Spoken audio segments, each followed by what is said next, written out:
Olá meus amigos, sejam bem-vindos a este canal. Meu nome é Carlos Zaneno e o tema que eu tenho para vocês hoje é: qual é a história do cristianismo?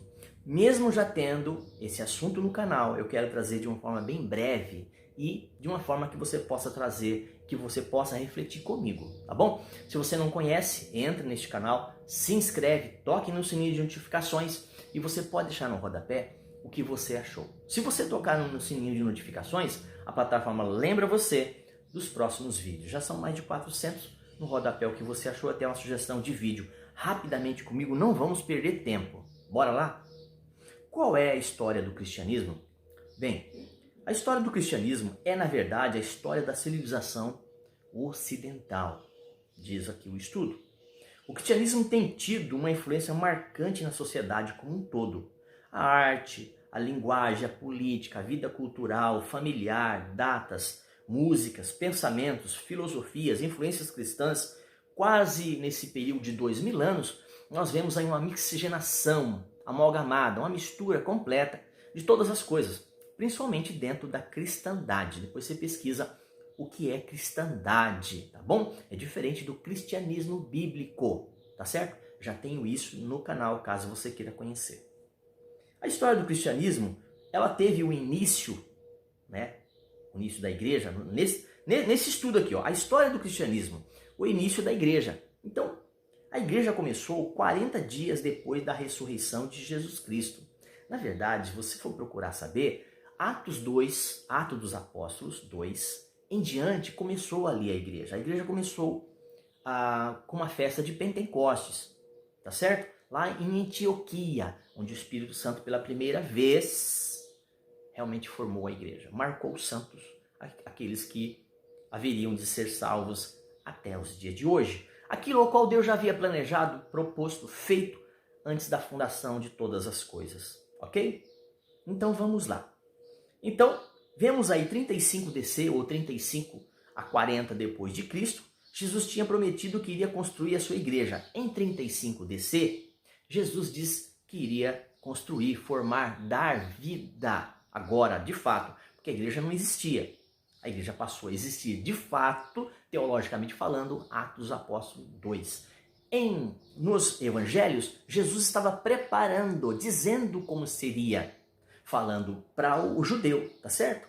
Como o judeu não aceitou a mensagem do Messias, chegou até nós, os gentios, a salvação. Okay? Eu já tenho esse assunto no canal, não vou ficar falando aqui agora, mas se você procurar, eu já tenho aí pelo menos uns 10 vídeos falando só disso, somente desse fato, desse assunto.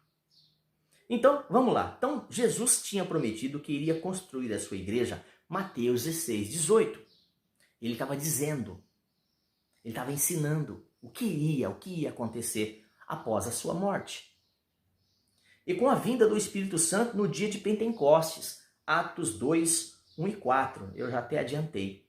Então a igreja, a eclésia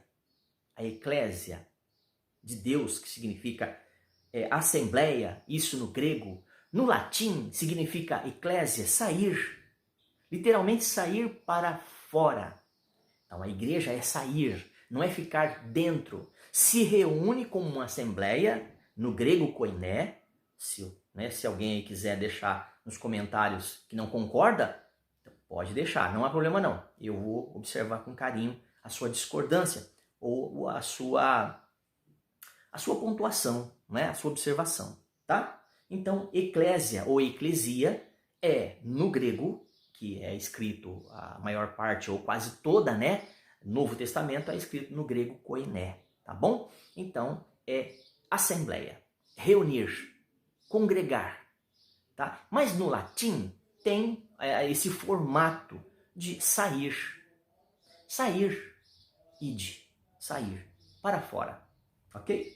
Então, começou oficialmente 3.000 pessoas respondendo ao sermão de Pedro naquele dia, que escolheram a Cristo, tomaram uma decisão ao ouvir a mensagem do apóstolo Pedro, tá? Então, eles tiveram aquele momento de começar, ali começavam os seguidores, né? Os seguidores de Cristo, né?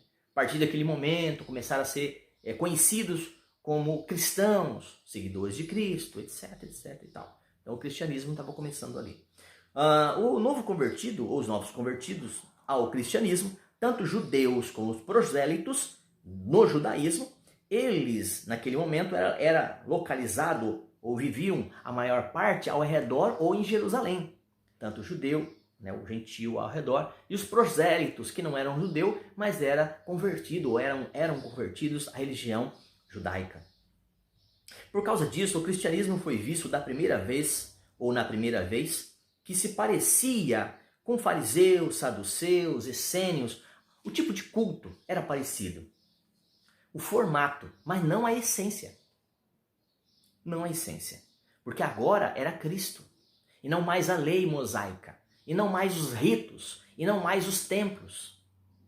Ok? Tanto é que Estevão foi apedrejado porque disse, Atos 7, de 48 a 50, diz que Jesus, Deus, não habitava nos templos. E não habitava em templos feitos por mãos de homens. E disse aos judeus, aos sacerdotes, vocês mataram os profetas, vocês assassinaram e também a Jesus. Então eles pegaram em pedra, não aceitando isso, e apedrejaram Estevão. Depois você lê sobre Estevão, puxa lá no Google. Tá? Então, no entanto, a pregação dos apóstolos era completamente diferente, como eu disse agora, na essência e os seus ensinamentos, dos grupos essênios, farisaicos, judaicos. Parecia, no quesito exterior, fora, exteriormente, mas na essência agora era Cristo, esse morto e ressurreto. Tá certo? Então, se você for dar uma olhadinha lá, você vai entender. Jesus era o Messias para o judeu, o rei ungido, não para o gentio Senhor e Salvador. Tá? Que tinha vindo cumprir a lei. Jesus veio cumprir toda a lei judaica, porque era um judeu, nascido de judeus. Ok? Então, Mateus 5,17. E instituir uma nova aliança baseada em sua morte e ressurreição. Marcos 14, 24. É só ler de carreirinha, viu?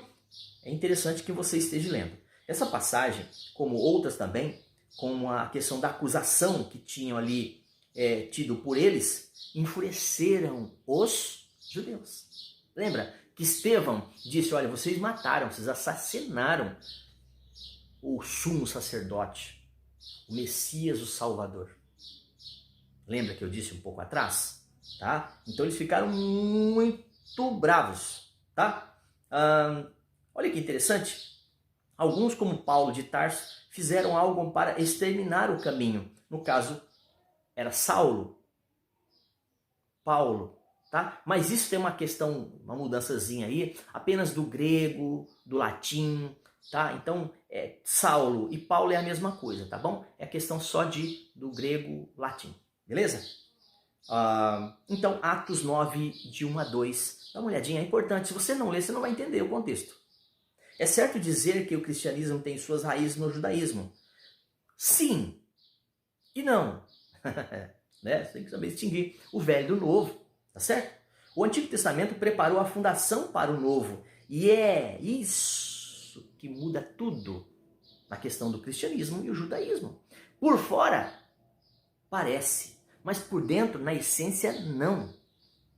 Ok? Tá certo? Então, basicamente é isso. O Antigo Testamento são os livros ao qual é citado no Novo, Mateus e Hebreus. Tá certo?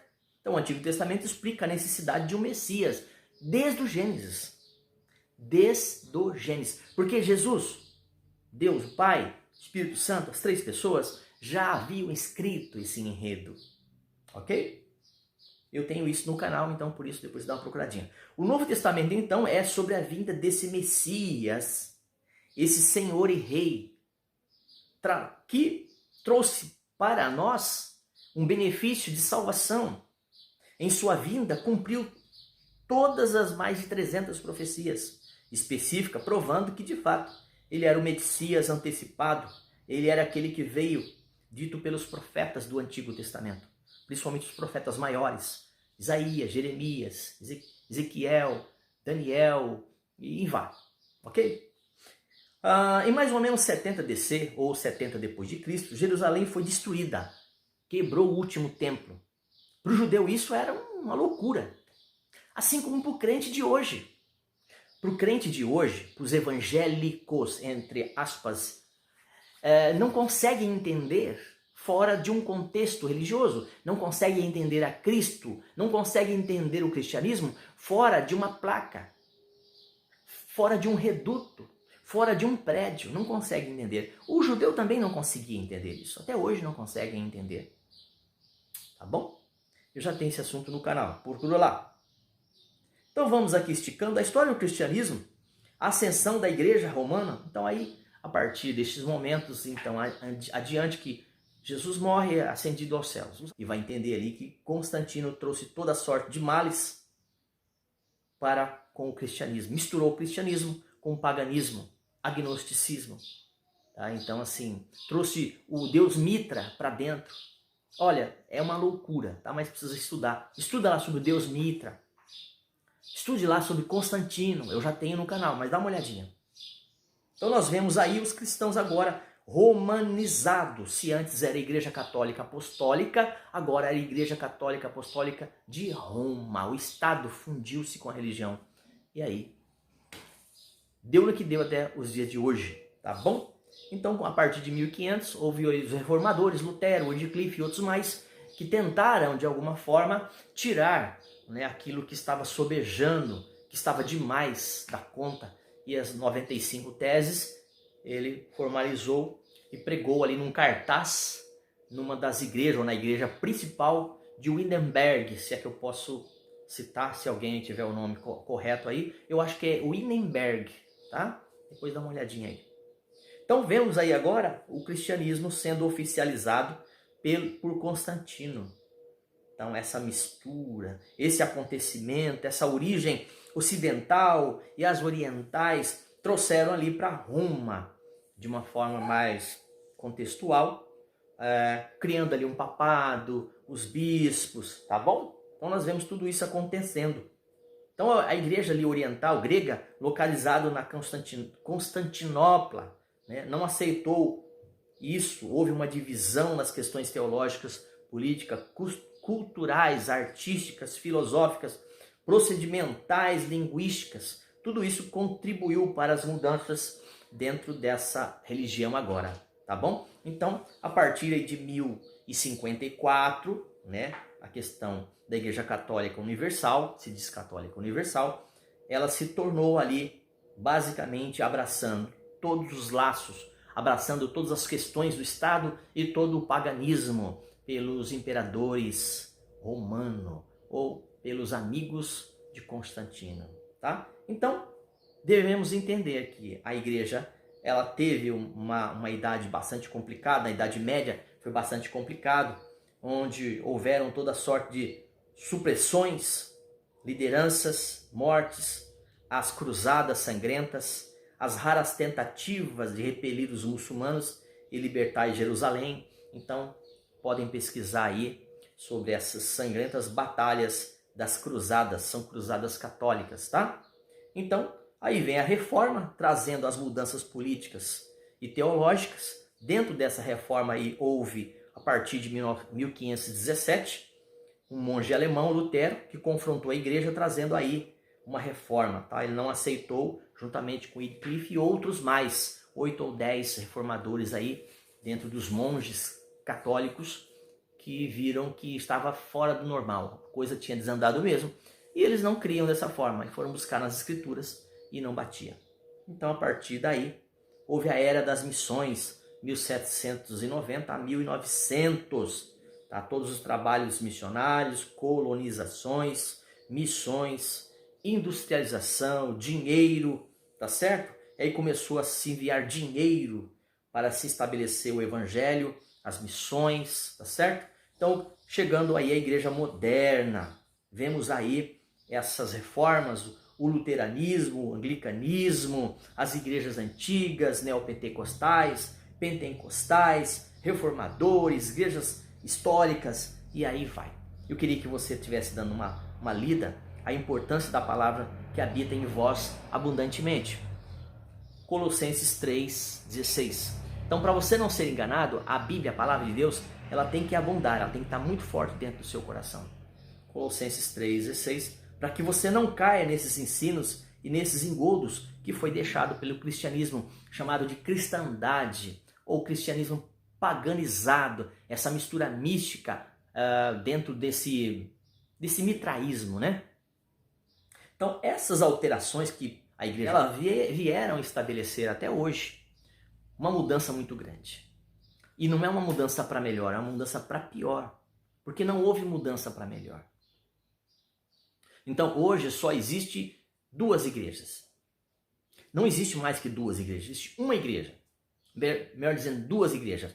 Uma igreja dos salvos, todos os salvos, independentemente de qualquer coisa, salvos, todos os salvos em Cristo. E a igreja dos homens. A igreja fundada pelos homens. As reformas feitas pelos homens. O misticismo dentro dessas religiões. Então só existem duas igrejas. A salva por Cristo, que serão salvas no arrebatamento, e a igreja que vai ficar, que é a igreja da religião, do paganismo, do agnosticismo, do mitraísmo. Beleza? Esses assuntos eu já tenho no canal, apenas dando aqui uma pincelada para você entender melhor. Deus abençoe a sua vida, a sua casa e tudo que você estiver fazendo. Shalom, Shalom Adonai.